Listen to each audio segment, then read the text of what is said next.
Three bombs fell on the cave dwellings of Yan'an on August 20, 1945. They were not meant to change the world. In our timeline, the Nationalist Air Force raided communist-held territories repeatedly during the final months of the war, most strikes missing their targets or hitting secondary installations.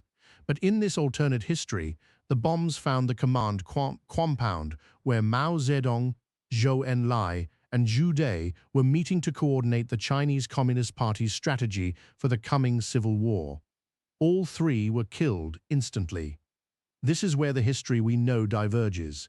In our timeline, Mao would go on to lead the Chinese Communist forces through 4 more years of brutal civil war, eventually proclaiming the People's Republic of China from Beijing's Tiananmen Gate on October 1, 1949.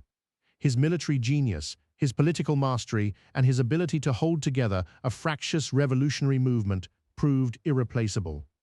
What follows is a speculative exploration of what happens when 3 men are removed from history at a single stroke. The raid was not planned for strategic effect. Japanese forces were surrendering across Asia, and nationalist commanders were focused on positioning their forces to receive the surrenders and seize territory.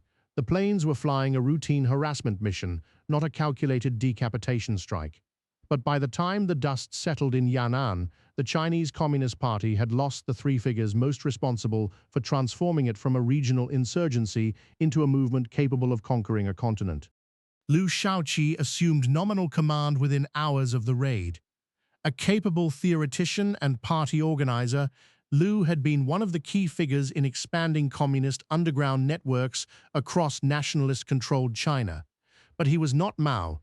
The authority that Mao had accumulated through decades of purges, long marches, and battlefield victories could not be transferred by appointment. Lin Biao, commanding communist forces in Manchuria and already emerging as the most tactically gifted of the second-generation commanders, refused to accept Liu's strategic authority without conditions. Peng Dehuai in the northwest maintained his own power base. Chen Yi in East China operated semi-independently. The fissures that Mao's iron control had suppressed for years opened immediately in his absence. Soviet advisors in Manchuria observed the internal struggles with growing concern. Stalin had backed the Chinese communists as a strategic asset against American influence in Asia, but a unified revolutionary movement under Mao was a fundamentally different proposition than a collection of competing regional commanders who could not agree on a common strategy. The calculation in Moscow began to shift. By early 1946, Stalin made the decision that would seal the Chinese communists' fate. Soviet forces began withdrawing from Manchuria on a schedule that handed the nationalists the industrial infrastructure of the Northeast before communist forces could adequately consolidate. The weapons and equipment Soviet troops left behind went disproportionately to Chiang's advancing forces, not to the fragmented communist regional armies. This was not altruism. Stalin recognized that Chiang, backed by American financial and military support, was going to win without Mao. A pragmatic relationship with a nationalist China offered more than a protracted war in support of a movement that could no longer deliver the prize.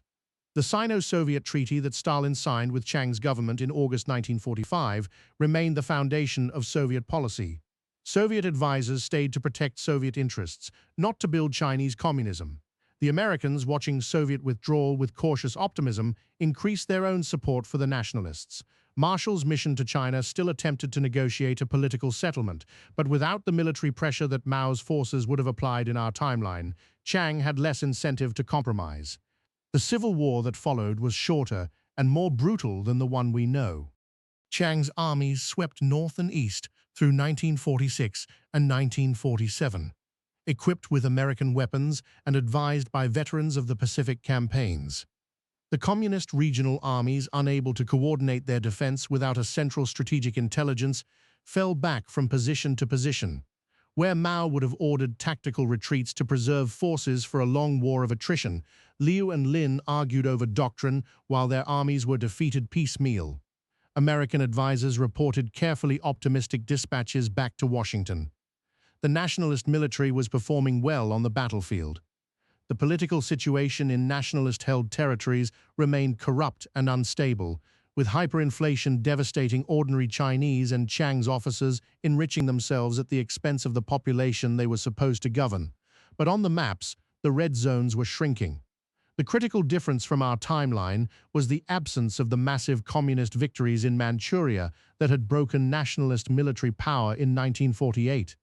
Those victories had depended on Lin Biao's disciplined application of Maoist military doctrine, his ability to concentrate superior forces at decisive points while avoiding premature engagements. Without Mao's strategic framework and political backing, Lin fought effectively but not the same war. The collapse came in 1948. Communist forces in 3 separate regions were defeated in detail, unable to coordinate their retreats or reinforce each other across the vast distances of China's interior. Liu Shaoqi, recognizing the military situation was lost, attempted to negotiate a political settlement that might preserve some communist political role within a nationalist framework.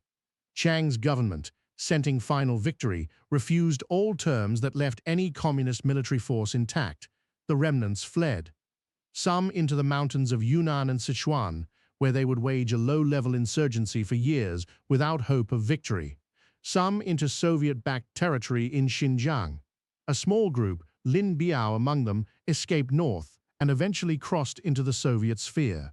The Chinese Communist Party, as a governing force, ceased to exist on the mainland by the end of 1948. Chiang Kai-shek proclaimed the restoration of nationalist government control over all of China at a ceremony in Beijing in April 1949. Taiwan, in this timeline, did not become a refuge for the nationalist government. It remained an island province of a unified republic, its industrialization proceeding under nationalist governance without the pressure of military threat that would have driven Taiwan's economic miracle in our timeline. American recognition was immediate and enthusiastic. Chiang had delivered what American policy had hoped for, a unified, nominally democratic China aligned with the West in the emerging Cold War. The billions in American aid that would flow to Taiwan in our timeline instead supported mainland development projects and nationalist military modernization. The question of whether Chiang's government could translate military victory into political legitimacy remained open. The nationalist government remained what it had always been: corrupt, authoritarian, and increasingly distant from the rural population it had liberated from communist control. The land reform programs that Mao's government would have implemented did not happen under Chiang. The peasant majority that had made communist victory possible in our timeline remained exploited, if no longer mobilized. When Kim Il-sung's forces crossed the 38th parallel in June 1950, the strategic calculation was fundamentally different from the one we know. In our timeline, Kim had secured both Soviet and Chinese backing before the invasion. But in this alternate history, there was no People's Republic of China to provide a sanctuary, a massive reserve of manpower, or the strategic guarantee that kept Kim from being completely isolated. Stalin's calculation had also shifted. Facing a unified nationalist China aligned with the United States, opening a second front in Korea without Chinese backing was a much larger risk. Soviet equipment and advisors supported North Korea's initial advance, but when American and UN forces under MacArthur pushed back with decisive force, Stalin did not escalate. There was no Yalu River crossing, no Chinese intervention, no grinding stalemate. The Korean War ended in the autumn of 1950 with the North Korean state dissolved and Korea reunified under Syngman Rhee's government, backed by an American military presence that made any future Soviet or North Korean aggression prohibitively costly. MacArthur's triumphant march to the Yalu was not interrupted. The Korean peninsula became a unified American ally. The world that emerged from Yannan's bombed command compound was recognizably different from the one we know.